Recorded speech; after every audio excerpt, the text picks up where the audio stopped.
আসসালামু আলাইকুম। Nahar kitchen blog নিয়ে চলে আসলাম আপনাদের মাঝে। আশা করি আপনারা ভালো আছেন, আমিও ভালো আছি, আপনাদের দোয়া। আজকে একটা রেসিপি নিয়ে এসেছি। রেসিপি বলতে আজকে আমি বেগুন দিয়ে ইলিশ মাছ নানবো। তো বেগুন দিয়ে ইলিশ মাছটা কীরকম করে নানবি আমার পুরো ভিডিওটা দেখতে থাকুন আর আমার সাথেই থাকুন। তো চলে এখন আমি কিচেনে চলে যাই। আমি কড়াইটা বসাই দিয়েছি, পেঁয়াজটা দিয়েছি, তেলটা দিয়ে দিচ্ছি,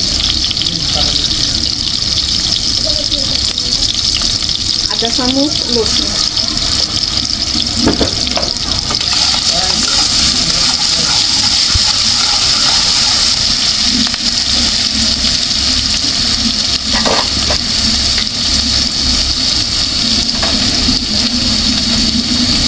দেড় চামচ মরিচের গুঁড়া, আধা চামচ ধনিয়ার গুঁড়া,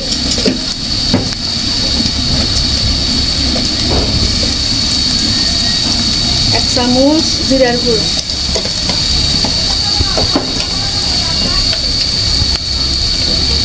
আধা চামচ হলুদ, স্বাদ মতন লবণ,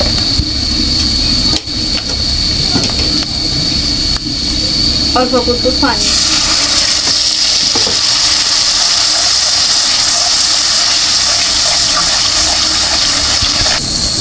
যে বেগুনটা আমি কাটতে লাগছিলাম, বেগুন এখানে আর টমেটো আছে, এটা আমি দই দিছি, তা দিয়ে দিব।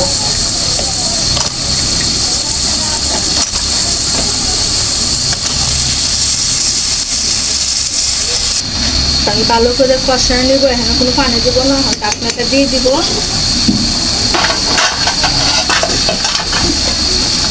5 মিনিট পরে আইতেছি, 5 মিনিট পরে চলে আসলাম। বলছি আমি কষানি দেবো। ওই দেখেন আজকে আমি ইলিশ মাছ দিয়ে বেগুন নানবো। কচি কচি ইলিশ মাছ আমার আঙ্গের লেবে আনছে, আইনে কইতেছে বেগুন দিয়ে নানবে। ইলিশ মাছগুলো আমি বাজি করি নাই, কেন কাঁচা কাঁচা নয়। তখন আমি পানিটা দিয়ে দেবো।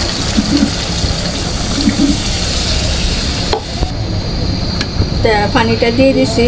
আর আগের মানুষরা জানেন কি করতো, ইলিশ মাছ মানে কাটবার সময় গুঁড়া দইতো আর দইতো না, কেরা ইলিশ মাছের গ্যারান যাইব।